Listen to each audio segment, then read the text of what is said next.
Ladies and gentlemen, HFTV, welcome to the Peacock Theater, where the Canadiens may or may not, most likely, draft today. Marco, what are you hearing right now? The big story of the day is Noah Dobson.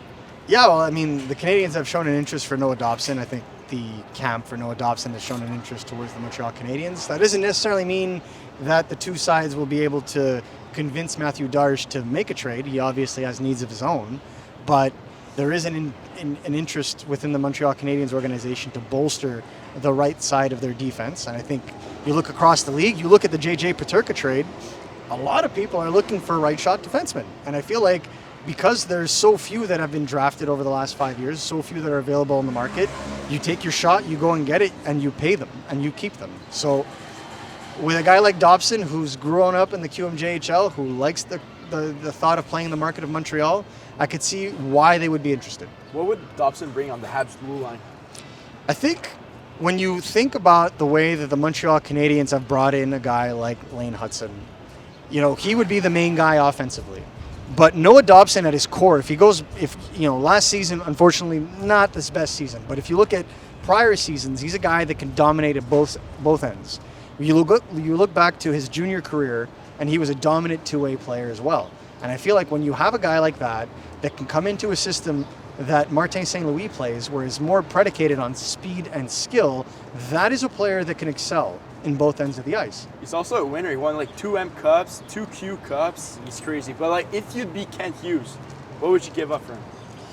See, that is where I have difficulty, because Noah Dobson will cost money.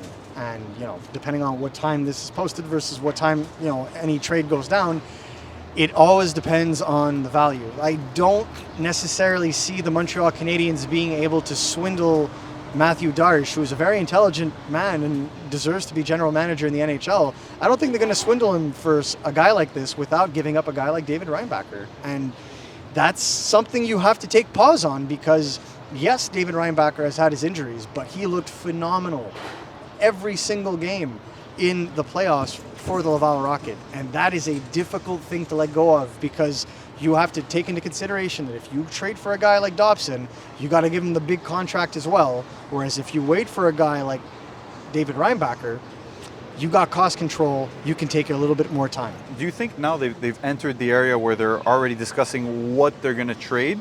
Or they just know that both camps are interested, and we're at that stage right The now? Montreal Canadiens have made an offer. I can confirm that. They've been in talks to the point where they said, we're willing to give you X and Y. There's a first round pick involved, prospects. David Reinbacher's name has not necessarily been something that the Canadiens have been very forthcoming with being willing to offer in a situation like this. So I don't think that that's on the table right now. And that might be what kills the deal, is if you don't have a guy like him.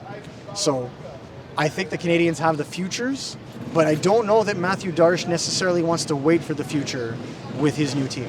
Do you think, so you're saying if they've made an offer, there's a prospect, there's a trade. Do you have an idea what the prospect is?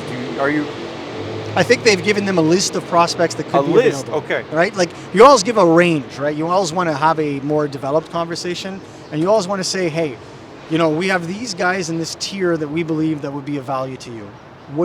How do you feel about these? How do you feel about this specific asset, a first-round pick involved? We know that the New York Islanders want to get a guy like James Higgins. They're not the only ones. There's a Metropolitan Division rival that also wants to get James Higgins in the name of Pittsburgh. So you got to be careful with that as well. They're very aggressive in trying to get up there and try to trade for him. So they also have to factor in, maybe we do need some futures to get that done. Maybe we need different pieces to get that done. That's why these conversations have been so aggressive. And it's not just Montreal. Columbus has been involved in these conversations. They're looking for a right shot defenseman as well. They're losing Dante Fabro. They just traded away a top prospect at that position. They absolutely need to look into that situation as well. And other teams are catching wind. And that's where you get a market that's delivered. But from what I can tell, and from what TVA Spong is also reporting, Noah Dobson prefers to play in Montreal. That won't necessarily sway Matthew Darche one way or the other, but at the end of the day, if you're a prospective team trying to trade for him, you also want to make sure there's no flight risk involved 2-3 years down the line.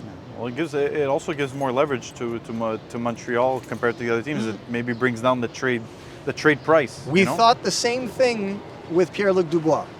And we all remember that how that went out. So I always put a little bit of cold water because agents do play a little bit of that game when it comes to players in their area, and they're always like, well, you know, a guy that the Montreal market is very familiar with, played not too far, a couple of teams. I understand the fit, and I think the Montreal Canadiens have looked into right shot defensemen. 2C's not available right now, so they've looked at other ways of improving their lineup. You look at a guy like Dobson, fits everything you need on the right side. Let's say Montreal would trade, let's say, David Rambacker. Do you think the first overall pick could be traded, or they wouldn't pick Matthew Schaefer? Could you imagine a future pairing of Matthew Schaefer and David Reinbacher? That'd be nasty. As long as David Reinbacher can stay healthy, that is an all-elite pairing, and I could definitely see why that would happen. That'd be nasty, but they would already have a top 2D, and they would need to replace some forwards. Like Barzal's not going to be in the league for he's going to be in the league for the next 8 years. But after, they need other guys to keep rolling the train. I think the beauty of a player like Matthew Schaefer is I don't necessarily think he's that far off from being an impact player, because what makes him impactful is his skating. And I feel like when you've already reached an elite level of skating, which he's very close to from an NHL standpoint, never mind like junior, from an NHL standpoint, I just feel like it's very difficult to look at that and then look at David Reinbacher and think in 2 years' time, what could that look like? As you have guys kind of reaching their peak, like, you know, we talked about in their core. The only thing I'm concerned about is that you kind of have the leftover of the Lula Moriello era, right? A Horvat, for example, who's already in his 30s. Yeah. That other defensive pairing that they have, Pelech and Pollock, yeah, right? Also kind of getting up there in age. So it's going to take a lot of surgery.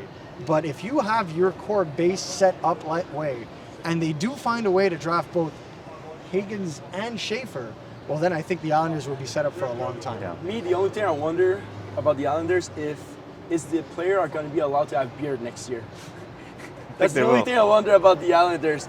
But for real, let's say like the Habs are picking 16 and 17 tomorrow. Who's your guys? This is always the difficult part, because there's the hockey fan and then there's the reporter. The hockey fan, you know, interviewing a lot of these guys, Carter Bear, Canadiens fans would fall in love with, because he has that element that Brendan Gallagher brought to the team. I'm not saying they're similar players, but that dog. And I feel like when you look at the way that he plays, he's got that skill, he's got that two-way, but his offense is predicated on strong defense. His counterattack is elite, and the Canadiens love playing the counterattack. And I think that's one of the most exciting things at the Bell Center, is when they get the puck in the neutral zone and it goes back the other way and the Canadiens are attacking. Well, Carter Bear's all about that life. He's going to cause that turnover. He's going to go back the other way. The only question is, will his Achilles heel laceration be enough to have him slide to 16? And that's the real question, because there are teams in the teens that are interested in a guy like Carter Bear. It just all depends on who falls. And, you know, you look at teams like Detroit, you look at teams like Columbus, those are teams that need compete. Yeah. I got a question, because, you know, now all of a sudden Noah Dobson's coming to Montreal. Okay. I thought the whole offseason was about we need a top 6 forward. We heard Jordan Kyrou. I'll be honest, I heard about Jordan Kyrou months ago. Yep. So I know this has been brewing for a long time. Yep. Do you think out of all the forwards available, that is the likeliest thing to happen? I'm unsure. The Canadiens, when it comes to forwards, have uncovered so many rocks, it's almost confusing to keep a track of. And so the thing to keep into consideration is, like, they're constantly on the phone, and it's a two-headed dragon. I mean, try following one GM. Try following almost two with Jeff Gordon and Ken Hughes. It's very difficult to keep track of those two. And so, like, they've talked to a lot of teams about the players that are available and trying to see what can be had, what's available, what they're looking for. And the issue is not simply availability, it's also desire. A lot of this league right now is win now or try to start winning now, and that's problematic for a team loaded with futures that don't have many roster players that they can afford to trade. And so when you look at forward, I think Jordan Kyrou is an excellent player to fit with the Montreal Canadiens. I think he would be a great help to a guy like Ivan Demidov, and frankly, if you would have a guy like him on your second line, who cares who plays second line in terms of center?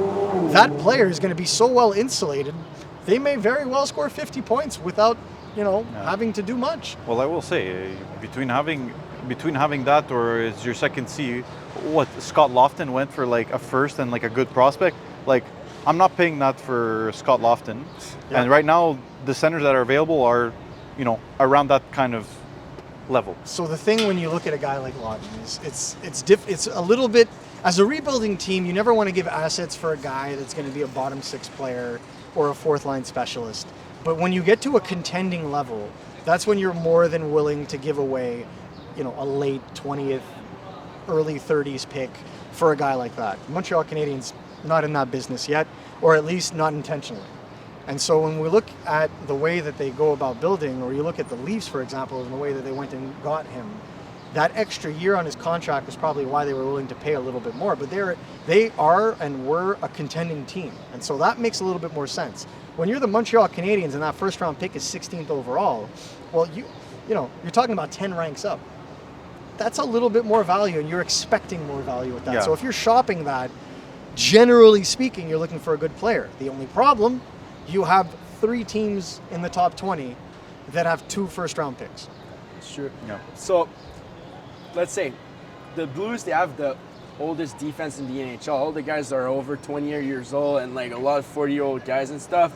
1-for-1, Reinbacher, Kyrou.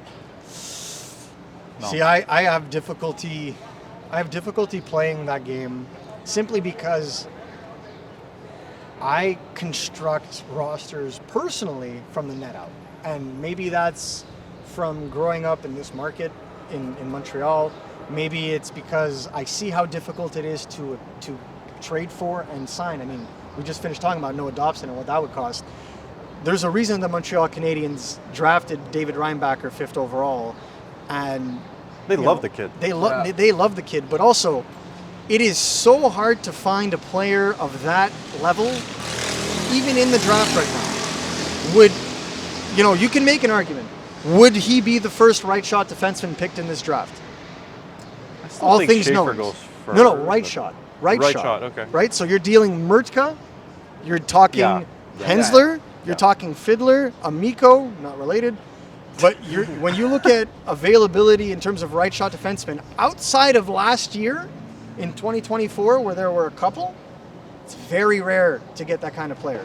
So it's extremely difficult to trade that kind of player. And that's why I have pause when I hear that he would have to be the piece included in a Noah Dobson trade.